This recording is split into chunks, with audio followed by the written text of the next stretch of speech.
Ya, Wimar Show bukan mau kuliah singkat atau cool tweet. Tapi saya kira kita perlu tahu bahwa masalah yang paling kena banyak orang ini rupanya dipikirkan oleh hanya sedikit orang. Sedangkan kita bagaimanapun kita suka atau tidak suka sama SBY, pemerintah ini adalah pemerintah yang memimpin dunia dalam kesadaran perubahan iklim sejak Pittsburgh tahun 2009 dan juga memimpin action di hutan. 2014 orang suka tanya saya, apa pendapat Anda mengenai pemerintah SBY? Tinggal sebentar lagi gitu. Jadi nggak perlu ada pendapat, yang perlu itu nanti akan ada pemerintahan baru. Bagaimana kesiapan kita untuk menghimpun masyarakat fokus pada masalah ini, apakah melalui sistem pendidikan, sistem politik, talk show, atau apa? Apa kita ada yang kita harus lakukan? Ada banyak sebetulnya yang bisa dilakukan. Media itu sangat berperan untuk mendorong, dan kita sudah berkali-kali tahun ini misalnya melihat gerakan dari social media misalnya, itu sangat berarti. Tinggal bagaimana urgensi dari message-nya, karena kalau tidak mengena di orang juga tidak. Jadi kalau misalnya kurangi emisi, saya yakin tidak ada orang nggak tahu bagaimana mengurangi emisi. Iya, emisi itu apa? Gas greenhouse gases, gas rumah kaca apa gitu? Apakah dulu ada anggota DPR dari daerah, dia kira efek rumah kaca disebabkan oleh gedung-gedung di Tamrin yang kebanyakan kaca. Oke deh. Gitu. Jadi efek, saya jangan ketawa tapi jelaskan kali, jangan marah ya kalau sudah tahu. Jadi efek rumah kaca itu efek yang ada di rumah kaca di Eropa, yaitu bahwa panas matahari itu nggak keluar lagi tapi dikukung. Itu yang terjadi di dunia kan, sampai es meleleh di kutub dan timbul bencana kan. Betul. Jadi itu penting diketahui. Penting diketahui, betul.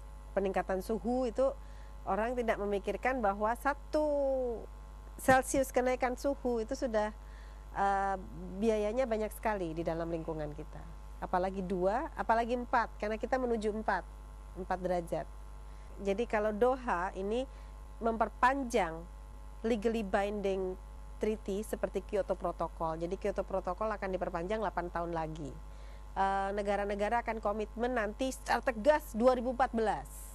Nah, jadi hampir sama kan, ini 2014 selesai, yang itu 2014 juga. Harus didorong sampai di sana. Kalau tidak terjadi mobilisasi pendapat, bukan mobilisasi orang terus demo, itu juga boleh, tetapi harus ada tanda-tanda di mana lokal itu kemudian menjadi sebuah movement sampai ke global. Karena kalau tidak, maka kepala-kepala negara tidak mempunyai kepentingan politik untuk kemudian membuat sebuah keputusan yang keras. Kalau voters, kalau saya pemilih tidak mendesak, nanti nggak tak pilih loh gitu kan, mereka merasa tidak kepentingan. Kalau Bu Afi pesimis mengenai kerjasama internasional, saya prihatin terhadap politik dalam negeri, kecuali ada partai baru, orang baru yang bisa membentuk pendapat baru. Tapi kalau yang itu aja kan semua bukan perusahaan, dampak jelek bagi lingkungan itu disponsor oleh orang-orang yang punya kekuatan politik yang besar. Nah, Anda katakan sosial media oke, kemudian aktivis begitu, tapi susahnya juga orang yang aktivis lingkungan seringkali salah menafsirkan begitu ya.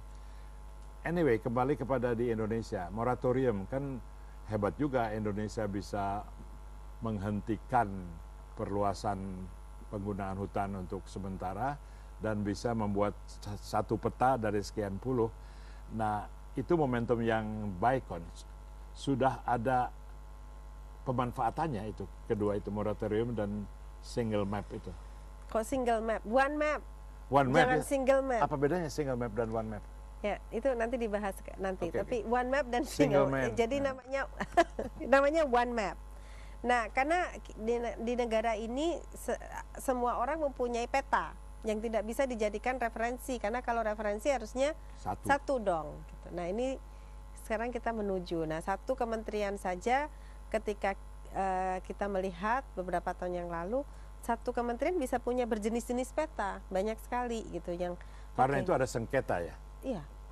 sengketa. Dan kalau peta itu tidak berhubungan dengan peta yang lain dengan tema yang harusnya berhubungan, itu sudah bersengketa lagi. Jadi kan sensitif, dan peta itu menurut saya tidak hanya petanya pada gambaran fisik, tetapi fungsinya sangat politis. Kalau rumah saya dan properti saya misalnya, ini yang paling mendasar, tidak tergambar di dalam peta, kan hak saya menjadi tidak ada. Kalau hak saya tidak ada, bagaimana saya bisa berpartisipasi terhadap pengambilan keputusan, terutama mengenai misalnya tata ruang di daerah saya. Loh, kamu siapa? Kan kamu nggak ada di sini.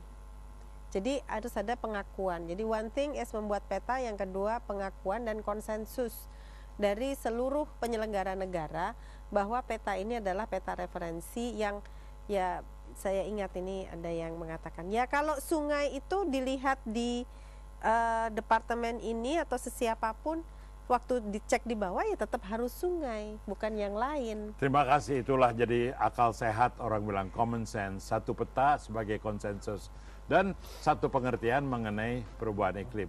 Terima kasih, Afi Mahaning Tias. Saya Wimar Witular, dan ini Wimar Show.